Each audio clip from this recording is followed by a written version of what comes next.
அல்லாஹ்வுடைய தூதருடைய வாழ்க்கையை பாருங்கள். மரணிப்பதற்கு ஒரு சில நாட்களுக்கு முன்னால் ரசூல் ஸல்லல்லாஹு அலைஹி வஸல்லம் அவர்கள் பக்கீஹுக்கு போகின்றார்கள். போய் அந்த இடத்தில் அடக்கப்பட்டிருப்பவர்களுக்காக வேண்டி பிரார்த்தனை செய்கின்றார்கள். பிரார்த்தனை செய்துவிட்டு வீட்டுக்கு வருகின்றார்கள். தலைவலி தாங்க முடியவில்லை. அல்லாஹ்வுடைய தூதர் மரணித்தது அந்த தலைவலியிலே ஹதீஸ்களிலே பார்க்கின்றோம். அந்த தலைவலி தான் ஆரம்பம் அல்லாஹ்வுடைய தூதருடைய நோய்க்கு. அல்லாஹ்வுடைய தூதர் தலைவலியால் வீட்டுக்கு வந்து தலை வெடிக்கிற மாதிரி இருக்குது ஆயிஷா என்று சொல்கின்றார்கள். ஆயிஷா நான் என்ன சொன்னாங்க தெரியுமா? அல்லாஹ்வுடைய தூதர், அதாவது எனக்கும் தலை வெடிக்கிற மாதிரி தான் இருக்குது. ரசூலுல்லாஹ் என்ன சொல்லிக்கணும்? நான் தானே ஃபர்ஸ்ட் சொன்னேன், நம்ம அப்படி தான் சொல்லுவோம்.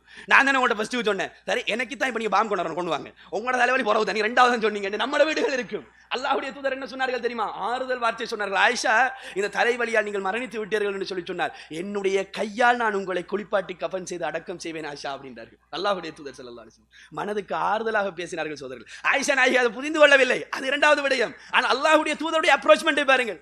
அல்லாஹ்வுடைய தூதர் ஸல்லல்லாஹு அலைஹி வஸல்லம் அவர்கள் நடந்து கொண்ட விதத்தை பாருங்கள். அழகான முறையில் ரசூல் ஸல்லல்லாஹு அலைஹி வஸல்லம் அவர்கள் கையாண்டார்கள்.